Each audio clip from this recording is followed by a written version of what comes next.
बाग आपली डेड व्हायला जास्त चालू होत्या किंवा असं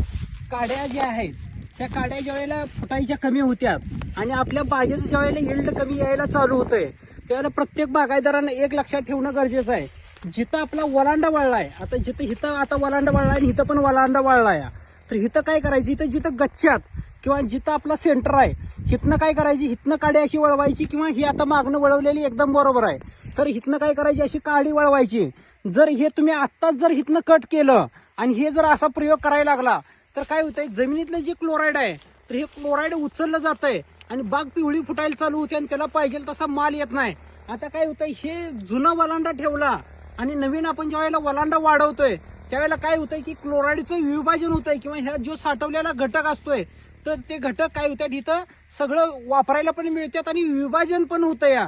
त्यामुळे आपली जी ही नवीन वलांड तयार करायची संकल्पना आहे त्याचा आपल्याला काय होतंय, पुरेपूर फायदा होतोय आणि उत्पादन सुद्धा चांगलं मिळतंय. आणि हे 2 वर्ष ज्या वेळेला आपण घेऊ त्यावेळेला 2 वर्षानंतर हे कट केलं तर कोणत्याही प्रकारचं बाग पिवळी फुटणे, क्लोराईड युक्त पाणी येणे, करपणे हा प्रॉब्लेम येत नाही आणि आपल्याला होणारा जो भविष्यातला जो फायदा आहे किंवा नवीन जी बाग आहे ती आपल्याला हितच तयार झाली. धन्यवाद.